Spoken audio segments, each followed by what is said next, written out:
बड़ी सूक्ष्म बात कही है व्यास जी ने। फिर चुपके से सरक जाना, बस चुपके से प्रभु की ओर होते जाना। बाहर जो हो रहा है इसको होने देना, इससे छेड़छाड़ न करना। कोई भजन में आपका सहयोग कर दे तो उसका धन्यवाद है, और नहीं करे तो उसका और धन्यवाद है। इसलिए मैंने आज कहा कि अगर कोई आहत हुआ है तो अपना हृदय और बड़ा करिए, क्योंकि अब ये बात समझ में आई है भाई, ये मार्ग तो सहने का मार्ग है, कहने का नहीं है। सह लीजिए, अपना हृदय बड़ा करते जाइए। जब हृदय बहुत बड़ा हो जाएगा ना, बहुत उदार हो जाएगा, तभी आएंगे प्रभु उसमें विराजमान होने के लिए।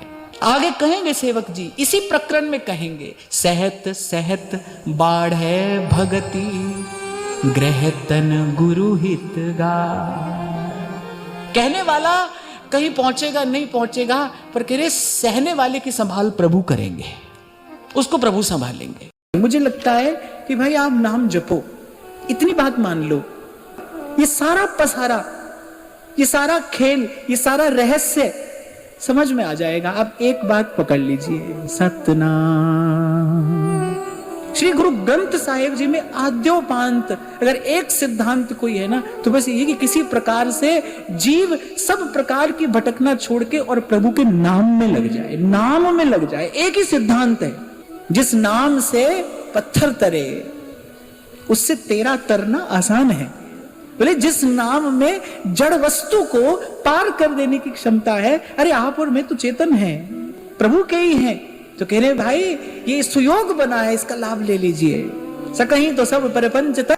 क्यों प्रभु को कृपालु दयालु कहा गया है, कहा जाता है? जीव तो जिसको चाहता है वो उसको चाहता है, यहाँ तो सब व्यापार होता है। पर भाई जीव प्रभु को नहीं चाहता है, फिर भी प्रभु जीव को चाहते हैं। हमारा मन यहाँ पर बैठकर संसार की प्रदक्षिणा लगा रहा है, ये इस बात का प्रमाण है कि हम प्रभु को नहीं चाहते हैं। हम माला लेकर बैठते हैं और मन उछल कूद करता है, ये इस बात का प्रमाण ही तो है हम प्रभु को नहीं चाहते। जिसको चाहो उसका भजन तो बिना प्रयास दिन रात होता है। वो कृपा करते हैं, बार बार कृपा करते हैं, मैले कुचैले जीव पर कृपा करते हैं, पतन के गर्त में पड़े जीव पर कृपा करते हैं। कोई आश्चर्य नहीं है अगर कबीर जी ने कह दिया पीछे पीछे हरि फिरे। मुझे तो ऐसा लगता है हम सबके भी तो पीछे पीछे फिर रहे हैं भगवान। हम कहाँ चाहते हैं प्रभु को, हम प्रभु की ओर देखते भी नहीं, प्रभु एक क्षण के लिए हमको छोड़ते नहीं।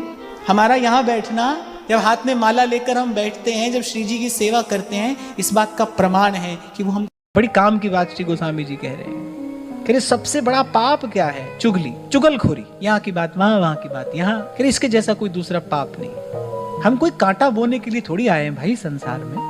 अरे भला ना हो सके तो बुरा तो ना करिए, सबका सम्मान नहीं कर सके तो किसी का अपमान तो नहीं हुआ हमसे। चुगलखोरी का परिणाम क्या होता है? एक जगह विष पड़ा था, आपने वहां से उठाया, दूसरी जगह और लाकर धर दिया। इससे भाई बचकर रहना चाहिए। ना तो कहे ना सुने। मैं तो कहता हूँ चुगली करने वाले को मौका चुगली सुनने वाला देता है ना। सुनने वाला मौका नहीं दे, चुगली करने वाला कहाँ जाएगा? इसलिए निंदा करने वाला, निंदा सुनने वाला, ये दोनों बराबर के पातकी हैं। न कहिए न सुनिए। अरे ध्रुवदास जी ने तो यहां तक कहा, अरे पर निंदा के किए थे आवत कछु नहीं हाथ, हाथ तो कुछ नहीं आया। बोले मूर्ख पर्वत पाप को ले चलो अपने साथ। और यहां श्री गोस्वामी, सब पाप की जड़ क्या है? सांच बराबर तप नहीं और झूठ बराबर पाप। जीव प्रभु का दास है, जीव कृष्णेर नित्य दास। जीव प्रभु का दास है, इस बात के अतिरिक्त सब कुछ असत्य ही तो है, झूठ ही तो है। अब समझ आए न आए, मानो न मानो, आप इसमें से क्या स्वीकारते हो क्या नहीं, क्या चुनते हो क्या नहीं, ये आपकी स्वतंत्रता है। पर सत्य यही है भाई। मैंने तो कई बार आपसे कहा, स्त्री होकर संसार देखोगे तो पुरुष की ओर आकर्षण होगा, पुरुष होकर देखोगे तो स्त्री की ओर आकर्षण होगा, क्योंकि स्त्री और पुरुष दोनों ही अपूर्ण हैं। प्रभु का होकर संसार की ओर देखोगे तो आपको सदा तृप्ति का अनुभव होगा। यही मंत्र दिया है गोपी ने, कान में फूका है। जीवात्मा के एकमात्र स्वामी भगवान है, श्री कृष्ण है।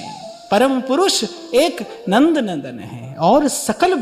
ऐसे कह देता था पहले कोई, कभी मैं मिलता था तो कहते थे बस महाराज जी आशीर्वाद दीजिए, ये घर परिवार सब स्वस्थ रहे तो हम भजन करें। बड़ी दूर तक, बड़ी देर तक इस मन में सकामता का गुण लगा रहता है भाई। बड़ी दूर तक, बड़ी देर तक कोई ना कोई रूप लेकर रहती है, कोई ना कोई आवरण लेकर रहती है।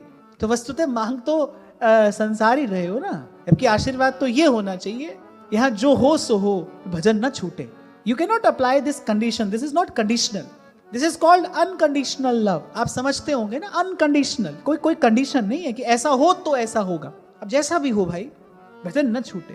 और एक और बात आपसे कह रहा हूं अनुभव की, अगर संतों की बात मानकर कि जो सुख दुख लगी रहे देह सो मिट जाई और लोक बढ़ाई, अगर इस सिद्धांत पर बने रहे तो देखना धीरे धीरे आप असंग हो जाओगे। ऐसा नहीं होगा कि कोई कहेगा नहीं कुछ आपसे, वो कहता रहेगा। प्रेमी हृदय कौन होता है? प्रेमी माने सुकोमल हृदय। ये जो महाप्रभु ने अपने सिद्धांत के आरंभ में तो ये कहा सब सो हित, सेवक जी ने कहा सब जीवन सो प्रीत। ये जो दया है, ये जो करुणा है, ये आपके हृदय को कोमल करती है, और कोमलता ही प्रेम की योग्यता है।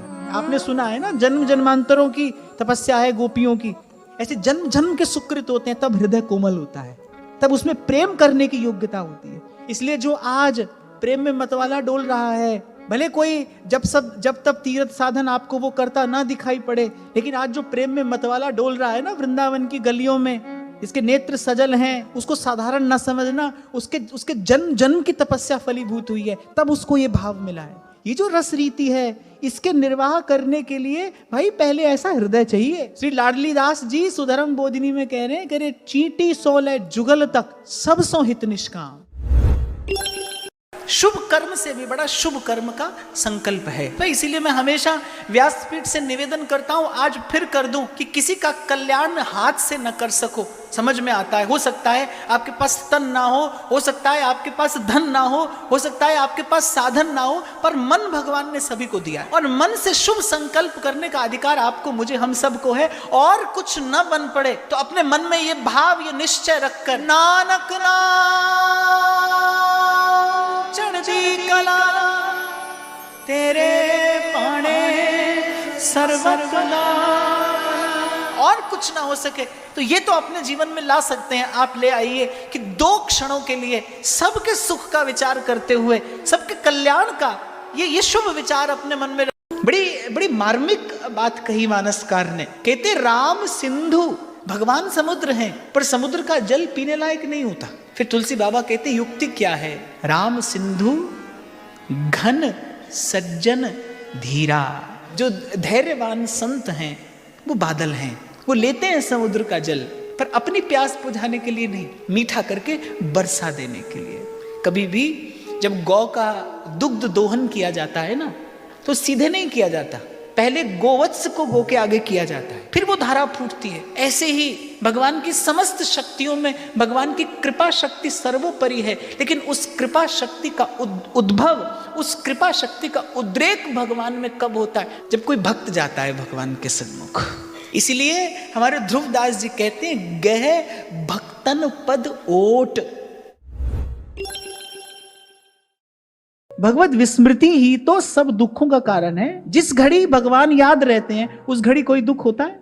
हम सत्संग में आकर बैठते हैं, यहाँ भगवत चर्चा हो रही है, भगवान के नाम का कीर्तन हो रहा है, आनंद ही आनंद होता है। यहाँ तो कोई दुख नहीं है, कोई कष्ट नहीं है। हमारी बड़ाई नहीं है भाई, सत्संग की बड़ाई है। मुझे कितनी बार ऐसे ऐसे लोगों का पत्र आता है, ऐसे ऐसे लोगों का भाव मैं सुनता हूँ कि जीवन में कितना भारी असह्य दुख आ गया, वो भी सत्संग से धीरे धीरे दूर हो जाता है। फिर भगवान ने श्रीमद् भागवत में आगे कहा है, बोले जैसे सत्संग मुझे अपने बस में कर लेता है ना, ऐसा कोई और साधन नहीं है। जहां जब कोई संत गाता है भगवत गुणानुवाद, खिंचे चले आते हैं भगवान को लोभ ही केवल इस बात का है। जब भक्त प्रेम में भाव में भरकर गाता है ना भगवान का गुण, भगवान की महिमा, खिंचे चले आते हैं, दौड़े चले आते हैं भगवान। और भगवान तो कह रहे भाई हम खड़े खड़े सुनते हैं, बैठते भी नहीं, खड़े खड़े सुनते हैं। तत्र तिष्ठामि नारद। कर्मकांड में तो सब प्रकार से विचार करना पड़ता है, क्योंकि कर्मकांड जो है ना वो विधि और निषेध के बंधन में बंधा है। पर यहाँ देखो भगवान ने अपनी सारी शक्ति अपने नाम में भी रख दी, और कितनी सुगमता कर दी हमारे लिए, कितना सरल मार्ग दे दिया। बोले कोई नियम नहीं है, पतित से पतित जीव भी भगवान का नाम जपने का अधिकारी है। कोई किसी भी काल, किसी भी समय में भगवान नाम जप सकता है। अरे मैं तो कहता हूं भगवान का विग्रह, उसको भी स्पर्श करने का मंदिर में नियम है, कौन स्पर्श करेगा कौन नहीं करेगा। इसीलिए बार बार आपसे कहता हूं सब साधन छोड़ो, नाम में लग जाओ। श्री स्वामी सत्यानंद जी महाराज अमृतवाणी में एक बड़ी सुंदर पंक्ति कहते हैं, घट में नाम मूर्ति धरिए, पूजा अंतर मुख हो करिए, आंखें मूंद के सुनिए सितार, राम नाम सुमधुर झंकार। और फिर एक पंक्ति कह रहे ऐसे जपिए कि नाम सांस सांस नस नस से रसे, और सपने में भी ना बिसरे, नाम, ऐसे जीवन नाममय हो जाए।